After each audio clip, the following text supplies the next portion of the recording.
Happy Thursday, everyone. Pull up a cushion and welcome to the Space Couch. I'm Alex. Is it April 9 and we are currently living through what I call the Great Homecoming. Somewhere above us, thousand miles away, the Orion spacecraft is screaming back towards Earth after its journey around the moon. So let's hear from our friends. Jordan, what's your opinion? Hi, I'm Jordan. So it's honestly hard to focus on work this week. I've I've had the NASA Live TV stream on my second monitor for 10 days straight. We are not just watching a mission, we are watching our neighborhood expand in real time. Yes. Hello, I'm Sam. It's been a monumental week for science.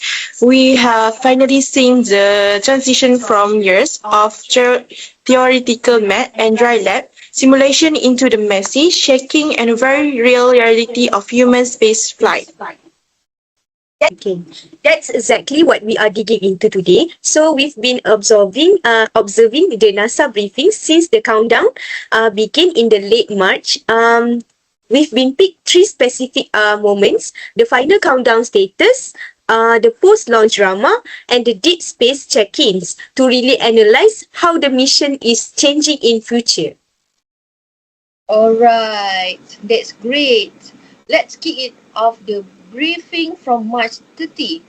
This was the L-2 status update, just 2 days before launch. Welcome to NASA's Kennedy Space Center for our L-2 briefing. I'm Courtney Beasley, NASA Communications Specialist, and I am joined today by our Associate Administrator, Amit Shathria, Charlie Blackwell Thompson, Launch Director, John Honeycutt, Chair of the Artemis II Mission Management Team, and Emily Nelson, Chief Flight Director.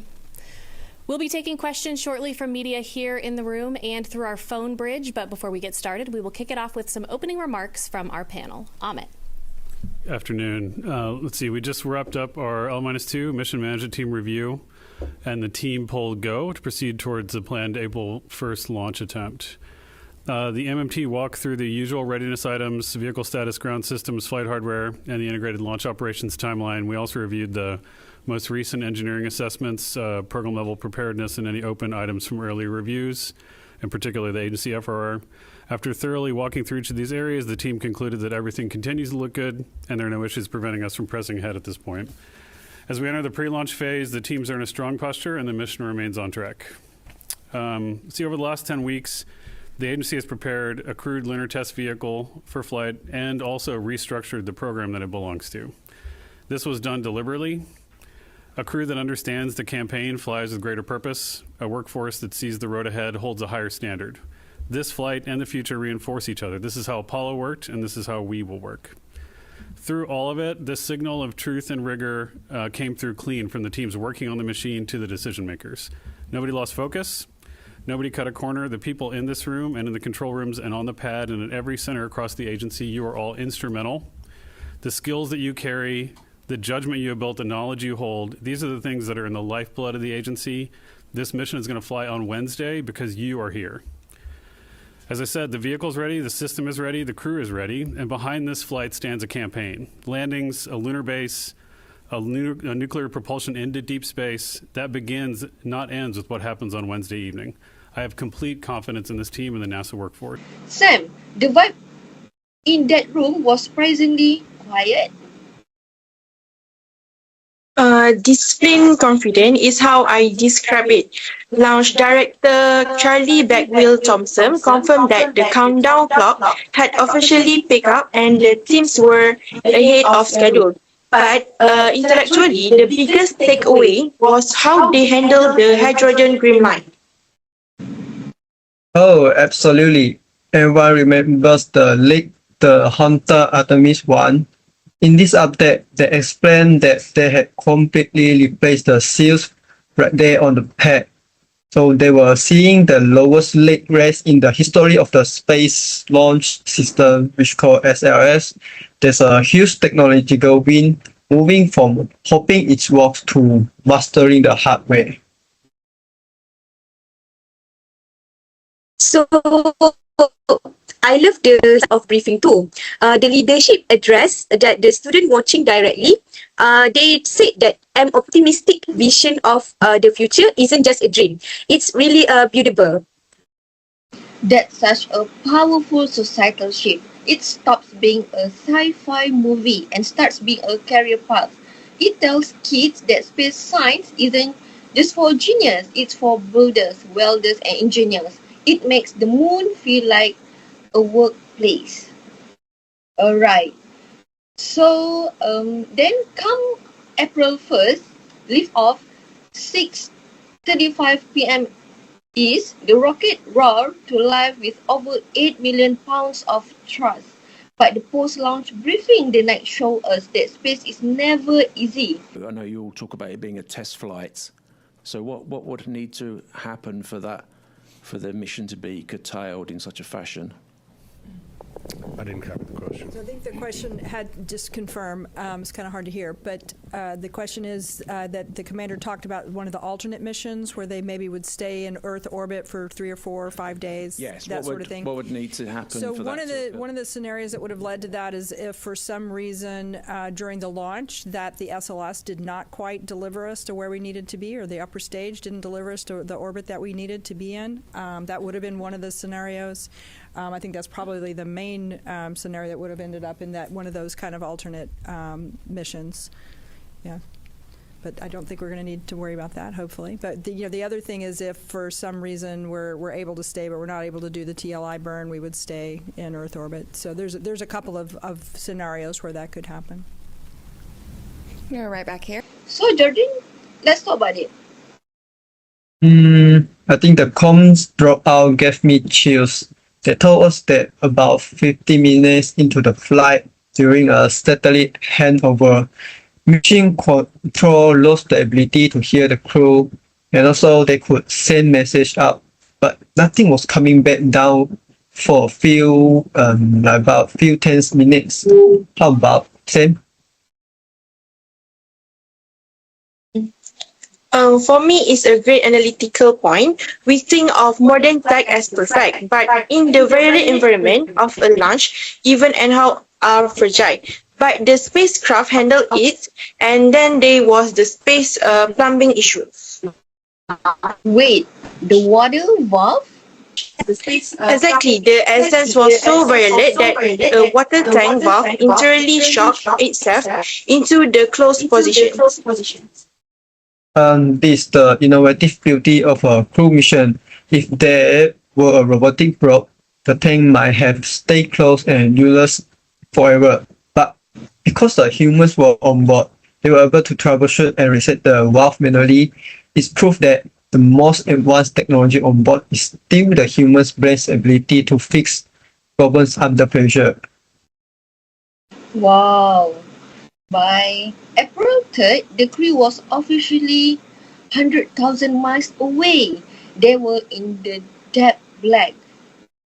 Through navigation instruments or sensors that are on a lot of spacecraft across the board. I think one of the things that we may have not talked about a lot is we have a capability on Orion to navigate without ground comm, and that's the optical comm system, and optical navigation system, and that's a camera-based system that gives you a really good enough navigation knowledge to be able to return the crew home and perform the mission. And so that's something that's a new capability that we're very interested in. I know the navigation team is certainly very interested. We did do some testing on Artemis 1, and we learned a lot from that. We'll learn a lot from this because it basically takes pictures and translate that size of the moon or the Earth, depending on which way you're pointed, and gives you navigation knowledge from that. So again, that's a tool that we expect. And of course, as an old controls guy,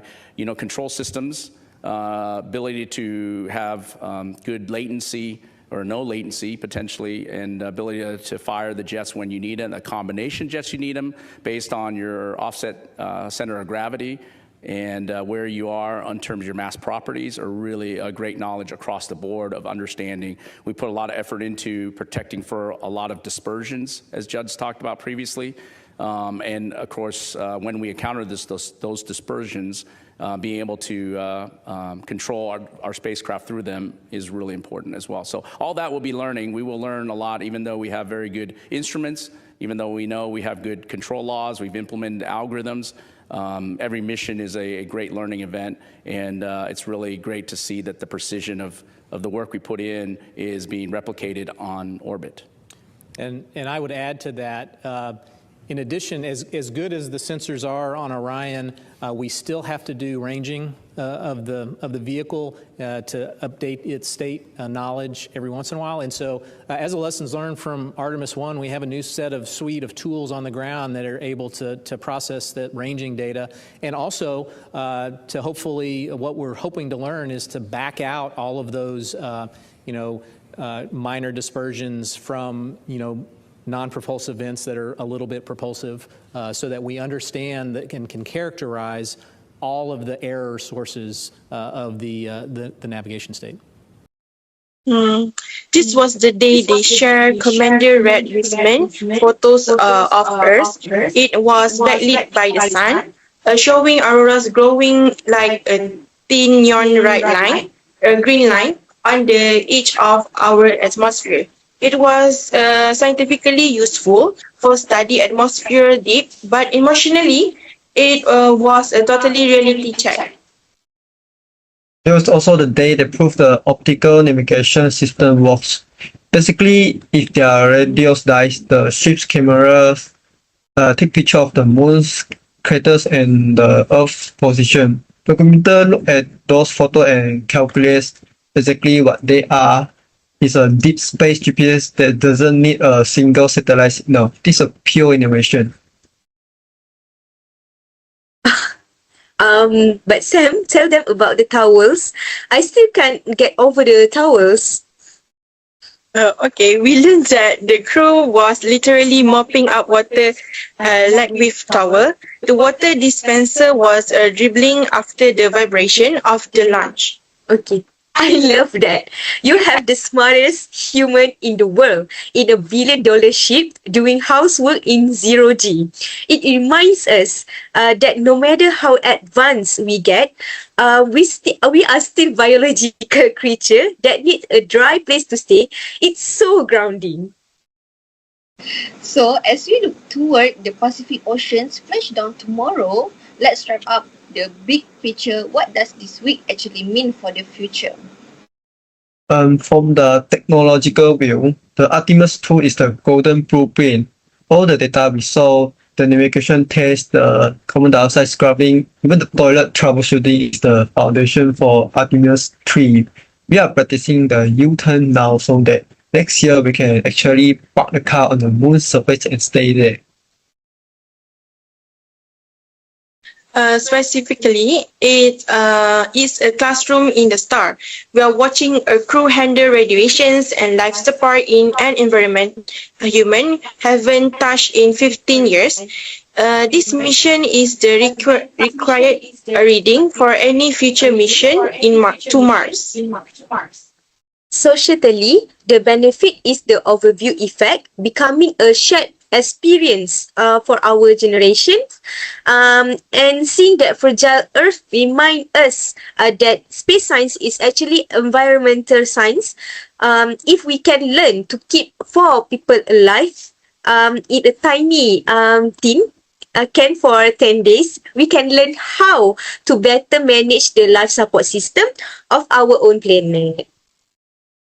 Wow, it turns out that when we look out at the stars, we are actually looking in a mirror.